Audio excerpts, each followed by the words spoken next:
কালামে জিন্দা কুরআন হাকীম হিকমতে উলা ইয়াজালাস কদীম জামিউল ইলম ফিল কুরআন হাকীম তাকাসর আনহু আফহামুর রিজালি বখা কুরআন কালামুল্লাহ বর্ষলো কদিমাস্তি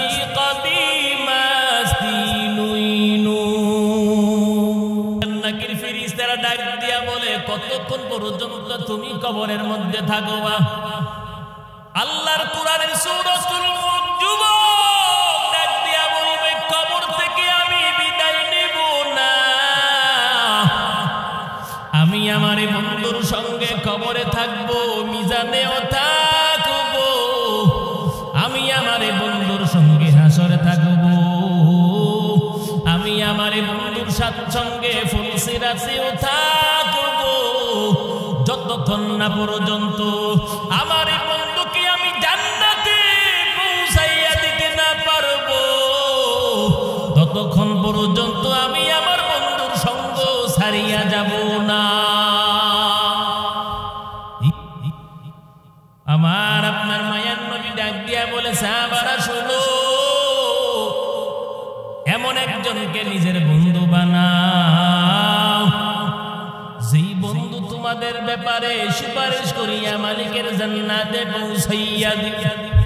আরে কলিজার টুকরা যুবক, কি মনে করছো টুপি মাথায় দিয়া কিন্তু পাগল হয়ে যায় নাই, লম্বা জামা গায়ে দিয়া কিন্তু পাগল হয়ে যায় না।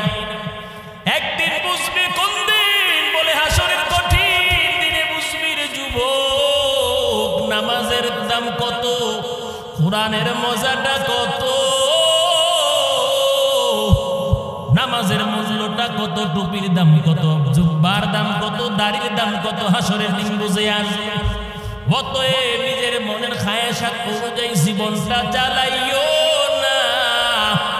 আমার আপনার মায়ার নবী ডাক দিয়া বলে, আবু হুরায়রা তাআল্লামিল কুরআন ওয়াল্লিমহুন নাস। আবু হুরায়রা কে আমার আপনার মায়ার নবী ডাক দিয়া বলে, আবু হুরায়রা জীবন ভর কুরআন শিখো। বলে, ভাই জিবরাইল আপনার কেন এত বিষণ্ণ দেখা যায়? জিবরাইল আলাইহিস সালাতু ওয়াস সালাম ডাক দিয়া বলে, পয়গম্বর এই মাত্র আমি জাহান্নাম থেকে আসছি গো নবী, তবে বিষণ্ণ হওয়ার কারণ কি আমি নবী জানতে চাই। জিবরাইল আলাইহিস সালাতু ওয়াস সালাম ডাক দিয়া বলে, পয়গম্বর আল্লাহ রাব্বুল আলামিন জাহান্নামীদের গায়ের মধ্যেও আল্লাহ পাক পোশাক পরাইয়া দিবে, বলে এমন দুর্গন্ধযুক্ত পোশাক, ওই পোশাক থেকে একটা টুকরা যদি পৃথিবীর এক প্রান্ত মাশরিকের মধ্যে লটকাইয়া দেওয়া হয়, এক টুকরো দুর্গন্ধযুক্ত পোশাকের দুর্গন্ধে জমিনের মধ্যে কোনো প্রাণী বেঁচে থাকবে না, সবার মৃত্যু হবে।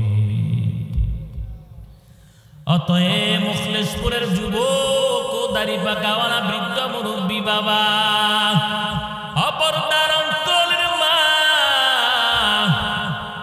নেক আমল ছাড়া কিন্তু মালিকের খবরে গেলে ভয়ঙ্কর আযাব, নেক আমল ছাড়া আল্লাহর কবরে গেলে কিন্তু ভয়ঙ্কর শাস্তি হবে।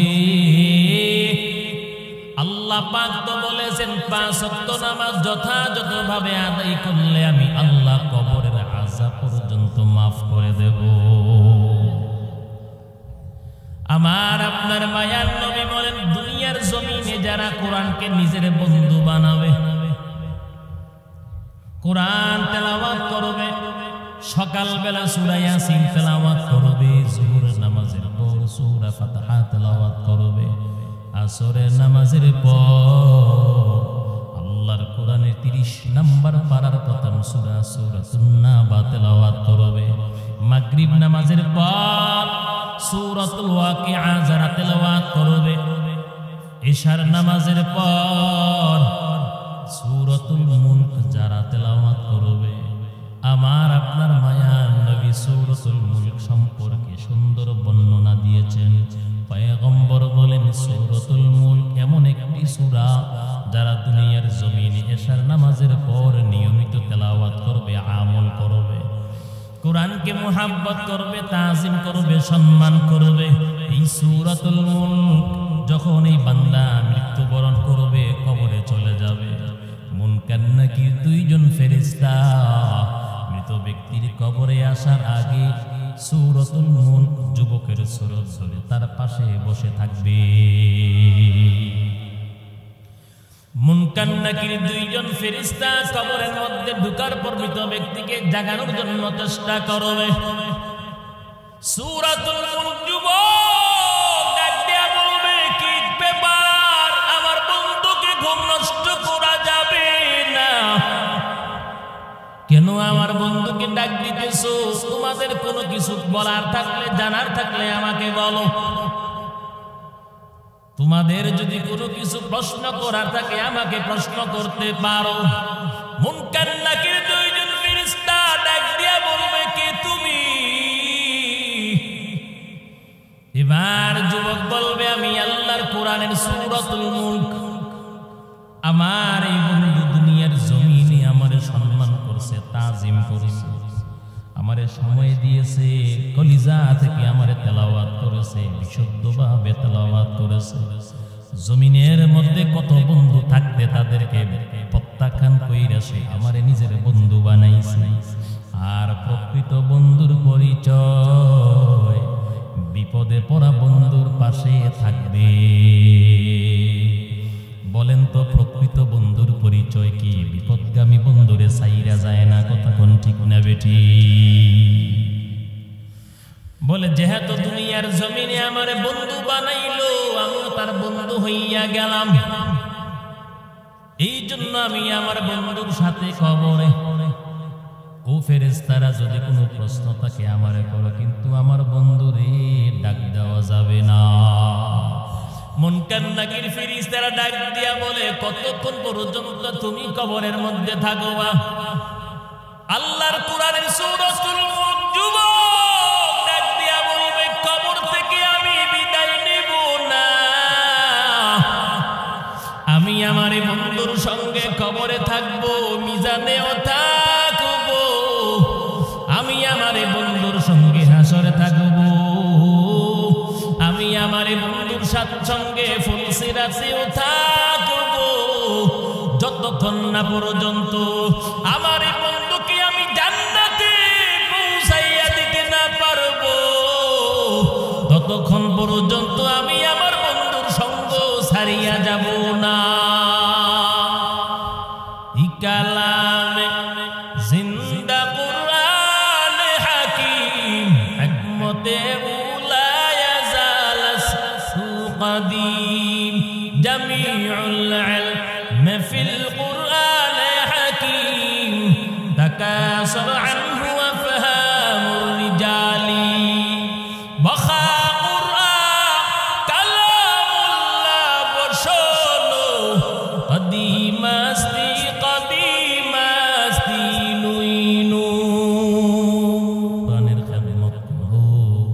কোরআনের খেদমত করতে করতে যদি তোমার মরণ হয়, আবু হুরায়রা তুমি তো জানো না যেইভাবে তামাম পৃথিবীর মুসলমানদের জন্য আল্লাহ পাক খানায়ে কাবাকে তাজিমের জায়গা বানাইয়া দিলেন, যেইভাবে আল্লাহ রাব্বুল আলামিন তামাম পৃথিবীর সমস্ত মুসলমানদের জন্য খানায়ে কাবা বাইতুল্লাহকে আল্লাহ পাক জিয়ারতগার বানাইয়া দিলেন, ঠিক তেমনি ভাবে যার সিনার মধ্যে আল্লাহর কোরআন, যেই বান্দা বান্দি জীবনভর কোরআনের খেদমত করবে, এই অবস্থায় যদি তাদের মরণ হয়, আমার আপনার মায়ার নবী বলেন সমস্ত ফেরেশতারা ওই বান্দা বান্দির কবরটা জিয়ারত করার জন্য জমিনে ভিড় জমায়।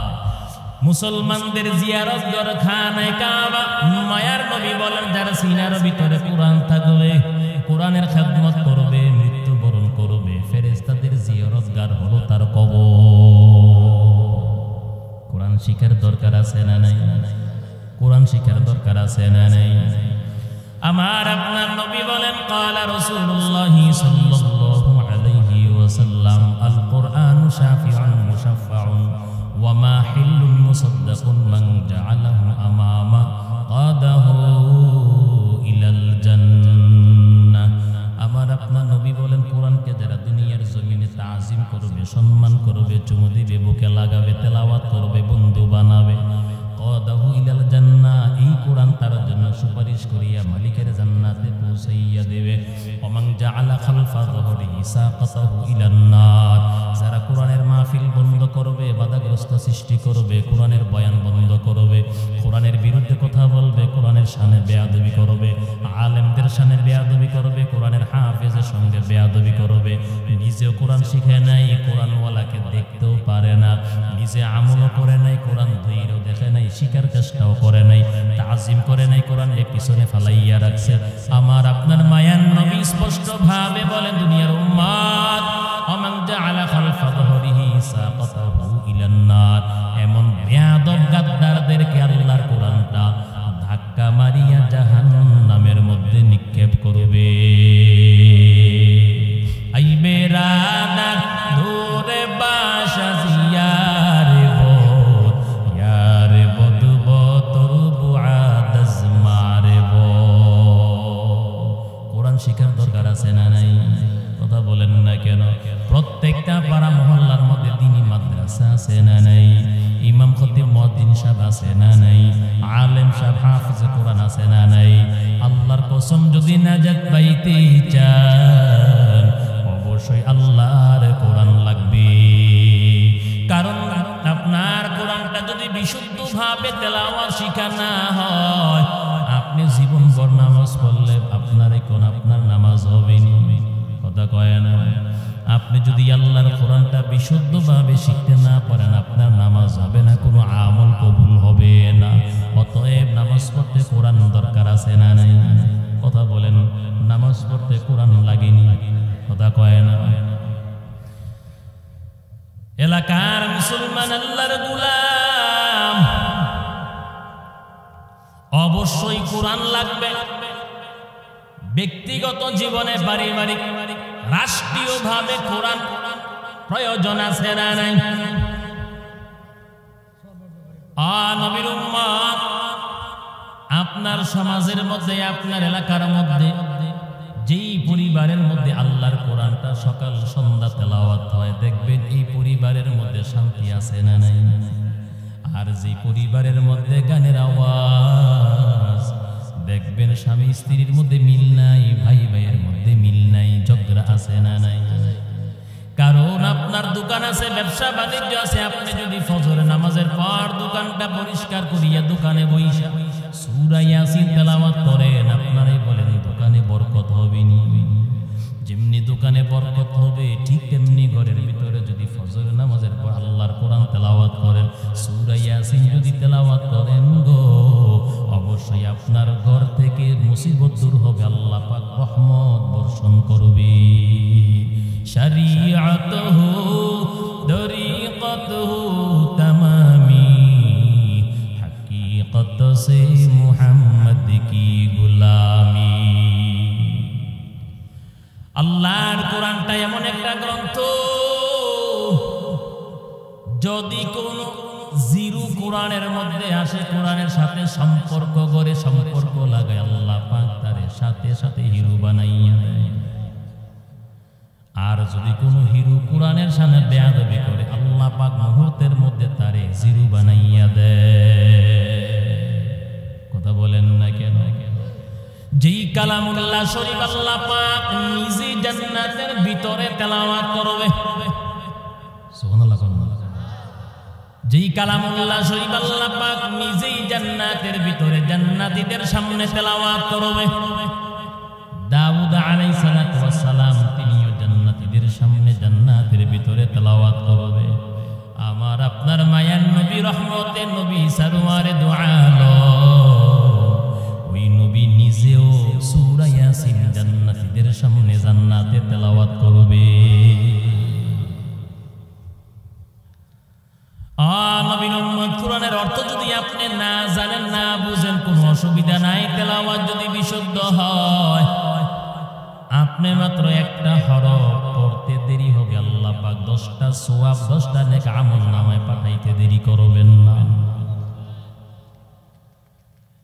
আমার আপনার মায়ার নবী ডাক দিয়া বলেন, প্রতি জুমার নামাজের পর, শুক্রবার জুমার নামাজের পর কোন সন্তান যদি তার মা বাবার কবরের সামনে দাঁড়াইয়া, কবরের পাশে যদি দাঁড়াইয়া সূরা ইয়াসিন অথবা সূরাতুল মুলক, বিভিন্ন সূরা কালাম পাঠ, মা বাবার জন্য যদি দোয়া বলে, আর এগুলোর হাদিয়া যদি তাদের আত্মার মধ্যে যদি পৌঁছাইয়া দেয়, আমার আপনার মায়ার নবী বলেন, একটা সময় আল্লাহ পাক সন্তানের দোয়ার বরকতে মা বাবার কবরের আযাব আল্লাহ মাফ করে দিবেন। ওই সন্তানকে পর্যন্ত আল্লাহ পাক ক্ষমা করে দিবে। জুমার নামাজের পর মা বাবার কবর জিয়ারতের আদেশ কে দিলেন? আমার আপনার নবী দিলেন। আল্লাহ পাক বলেন, নবী, কোরআনটাকে আমি আল্লাহ ব্যাংকের লকারের ভিতরে রাখি নাই।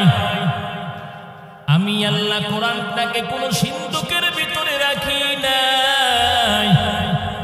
আমি আল্লাহ পাক কোরআনটাকে এমন একটা জায়গার মধ্যে রাখলাম গো নবী, দুনিয়ার চোর, দুনিয়ার আমি আল্লাহর দুশমনেরা যদি আমি কোরআনটাকে ব্যাংকের লকারের ভিতরে রাখতাম, কোরআনটা চুরি করে নিয়ে যাইত। সিন্ধুকের ভিতরে শিকল দিয়ে আটকে রাখলেও আল্লাহর কোরআনটা চুরি করে নিয়ে যাইত। কিন্তু আল্লাহ পাক এমন একটা জায়গার মধ্যে, এমন একটা স্থানের মধ্যে আল্লাহর কোরআনটা রাখলেন, বলে একটা 8 বছরের বাচ্চা, শিশু বাচ্চা ঘুমাইলেও তো সে তার মুখ দিয়ে লোল বেয়ে বেয়ে পড়ে। কথা কোন ঠিক না বেটি? এখনো ভালো করে পশ্চিম, পূর্ব, দক্ষিণ, উত্তর ভালো করে কোনো কিছুই জানে না, কিন্তু আল্লাহর 30 পারা কোরআনটা তার সিনার মধ্যে ঢুকাইয়া ফেলল। আল্লাহর কোরআন 30 পারা কোরআনটা একটা ছোট নিষ্পাপ নাবালেগ মাসুম বাচ্চা ভালো করে নিজের গায়ের জব দিতে পারে না, কিন্তু দেখেন না কত সুন্দর সুন্দর ছোট্ট ছোট্ট মাসুম বাচ্চারা আল্লাহর 30 পারা কোরআনটা সিনার ভিতরে ঢুকাইয়া নিল। এখানে অনেকে আছেন আল্লাহর কোরআনের একটা পৃষ্ঠাও বিশুদ্ধ ভাবে পড়তে পারবেন না। আছেন একটা পৃষ্ঠা, অনেকে এখানে আছেন বিশুদ্ধ ভাবে তেলাওয়াত করতে পারবেন না। তেলাওয়াত করতে গেলে অনেক সময় লাগবে। আল্লাহ পাক এমন একটা স্থানের মধ্যে কোরআনটাকে রাখলেন, জায়গা দিলেন, বলে ওই যার সিনার মধ্যে আল্লাহর কোরআনটা আছে, তার যদি দ্বিখণ্ডিত করা হয়, তাকে যদি কেটে টুকরো টুকরো করা হয়, এরপর আল্লাহর কোরআনের একটা পৃষ্ঠাও খুঁজে পাওয়া যাবে না। আর এই জন্য আল্লাহ পাক বলেন, আমি আল্লাহ আসমানি যত কিতাব নাজিল করলাম, অন্যান্য কিতাব গ্রন্থ, এগুলো হেফাজতের দায়িত্ব নবীদের উপরে ছিল। নবী নাই, কিতাবও নাই, এগুলো সব বিকৃত করা হয়েছে। আল্লাহ পাক কিতাবের মধ্যে যে একটা ফজিলত বরকত, সেটা সাথে সাথে আসমানে উঠাইয়া নিল। কিন্তু আল্লাহ ওয়াদা করলেন, পয়গম্বর, আমি আল্লাহ কোরআন নাজিল করলাম, কোরআন হেফাজতের দায়িত্ব আমি আল্লাহ নিয়ে নিলাম। মনে রাখবেন, আমার আপনার নবী বলেন, যার সিনার মধ্যে আল্লাহর কোরআন নাই, কোরআনের সুবাস যারা আজও পায় নাই, তার চলাফেরা চাল চলন একরকম, আর যার সিনার মধ্যে কোরআন আছে, কোরআনের সওয়াব পাইছে, তার চলাফেরা চাল চলন কিন্তু ভিন্ন আরেক রকম। কথা কোন ঠিক না বেটি? আমার আপনার নবী বলেন, ইন্নাল্লাযী লাইসা ফি জাওফিহি শাইউন মিনাল কুরআন কাল বাইতিল খারাব। পয়গম্বর বলেন, যার সিনার মধ্যে আল্লাহর কোরআন নাই, নবী ডাক দিয়া বলেন, দুনিয়ার উম্মত, তার সিনা সিনাটা উজার ভিটার মতন, যেই ভিটা বাড়িতে মানুষের বসবাস নাই, যেই ভিটে বাড়িতে মানুষ বসবাস করে না, যেই বাড়িতে মানুষ থাকে না, বসবাস করে না সাধারণত, ওই ঘরের মধ্যে বাড়ির মধ্যে জিন্নাত ভূত পেতনি বসবাস করে। আমার আপনার মায়ার নবী বলেন, যার সিনার মধ্যে আল্লাহর কোরআন নাই, তার সিনার মধ্যেও জিন্নাত ভূত পেতনি খবিস বসবাস করে। তার কাছ থেকে ভালো কোনো কিছু আশা করা তো দূরের কথা, যত আকাম কুকাম আছে তার দ্বারা সম্ভব। হাকিকত সে তো দুনিয়া বেখবর হ্যায়, দুনিয়া কি নুমায়াশ কর নজর হ্যায়। নমি গোয়াম কে আজ দুনিয়া জুদাবাস, বহার খারে কি বাসি বা খুদাবাস। বলেন তো আমাদের 60 বছর 70 বছর বিশাল মেয়াদ দিয়ে আল্লাহ পাক দুনিয়ার জমিনে যে পাঠাইলেন, আমাদেরকে কোরআন লাগবে নি বলেন, নামাজ লাগবে নি বলেন, পর্দা লাগবে নি, কথা কয় না, রোজা লাগবে নি, যাকাত লাগবে নি, আমল লাগবে নি, ভালো কর্ম লাগবে নি বলেন। নবীর উম্মত, অতএব যে বান্দা বান্দি কোরআনের সুয়াজ পায় নাই, দেখবেন তার দ্বারা ভালো কর্ম হয় না, ভালো কাজ হয় না, সদা সর্বদা গুনাহ কইরা কইরা জীবনটা অতিবাহিত করলো। যেই মানুষটা কোরআনের সওয়াব পায় না, কোরআন থেকে বঞ্চিত, যার সিনার মধ্যে আল্লাহর কোরআন নাই, তার চালচলন, তার ব্যবহার, আমল, আখলাক, চরিত্র কেমন? আমার আপনার মায়ার নবী, রহমতের নবী, সরওয়ারে দু আলম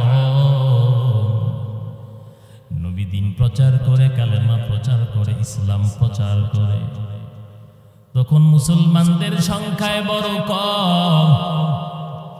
বেঈমানরা মুসলমানদেরকে দেখলেই শুধু গালি দিত, ইট পাটকেল মারত, পাথর মারত। ও নবীর উম্মত, মক্কার বেঈমানেরা পরামর্শের মধ্যে বসছে, আব্দুল্লাহর বেটা মুহাম্মদের জবানটা চিরতরে বন্ধ করতে হবে। যেইভাবে আমগো দলের লোকদেরকে তার দলভুক্ত করতেছে, ইসলামের দাওয়াত দেয়, কালেমার দাওয়াত দেয়, কিছুদিন পর আমগো দলের মধ্যে মানুষ খুঁজা পাবো না। বলে কি করা যায়? বলে খাত্তাবের ছেলে উমর, উমরের যত টাকা লাগে, যত স্বর্ণ মুদ্রা লাগে ভাড়া করো, এরপরেও মুহাম্মদ রে ধ্বংস করো। নাউজুবিল্লাহ।